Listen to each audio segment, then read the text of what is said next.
আজকে আমরা এটা জানবো যে এমন অনেক জিনিস আছে যেগুলো করলে আসলে রোজা ভাঙে না।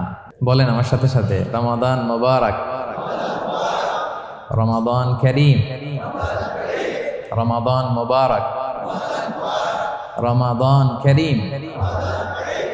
এই যে এখন মনে হচ্ছে যে না, রমজান আসছে, রমাদানের একটা ভাব, মাশাআল্লাহ সুবহানাল্লাহ। রোজার কিছু বিধিবিধান আছে, রুলস এন্ড রেগুলেশনস আছে। আমরা যদি এই রুলস এন্ড রেগুলেশন, এই জুরিসপ্রুডেন্স গুলো একটু রিভাইজ করে নেই, তাহলে পুরো মাস ব্যাপী কিন্তু আমরা খুব ভালোভাবে সিয়াম পালন করতে পারবো। আমাদের কনফিউশন গুলো দূর হবে এবং কারোর মধ্যে যদি কোনো জিজ্ঞাসা থাকে সেটাও আমরা কি করতে পারবো, আমরা সলভ করে দিতে পারবো ইনশাআল্লাহ বিইذنিল্লাহ। আসুন আমরা আমাদের নিয়তটাকে খালেস করে নেই যে আমরা কিছু দিনই কথা শিখবার জন্য, জানবার জন্য, নিজেকে আলোকিত করবার জন্য এখানে বসেছি।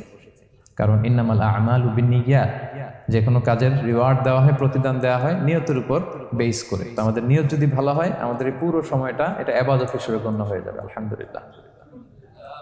আল্লাহ তাআলা আমাদের এই বসাকে, এই শোনাকে, এই প্রোগ্রামে অংশগ্রহণ করাকে আমাদের নাজাতের ওসিলা বানাক।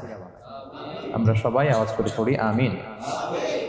প্রিয় ভাইরা, মূল আলোচনাতে যাওয়ার আগে আমি ইন্ট্রোডাক্টরি একটা ডিসকাশন করব শুরুতে, এবং মূল আলোচনাটা বুঝবার জন্য এই ইন্ট্রোডাকশনটা বোঝা জরুরি। আমি আমার আলোচনা শুরুতেই সূরাতুল বাকারার একটা আয়াত তেলাওয়াত করেছি, 183 নম্বর আয়াত, এবং এই আয়াতটা আপনারা প্রায় শুনবেন। সিয়াম, রমাদান এই প্রসঙ্গ আসলেই এই আয়াত আলোচকরা আলোচনা করে থাকেন।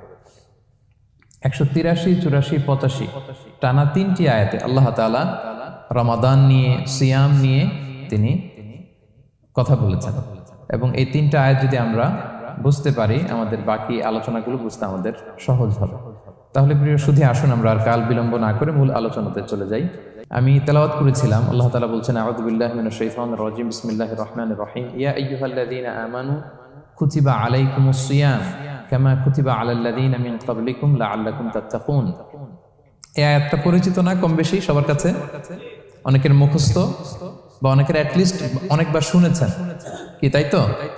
আচ্ছা, এই আয়াতে আল্লাহ তাআলা বলছেন, ইয়া আইয়ুহাল্লাযীনা আমানু, ওহে বিশ্বাসীরা, মানে আমরা, কুতিবা আলাইকুমুস সিয়াম, তোমাদের জন্য সিয়ামকে ফরজ করা হয়েছে।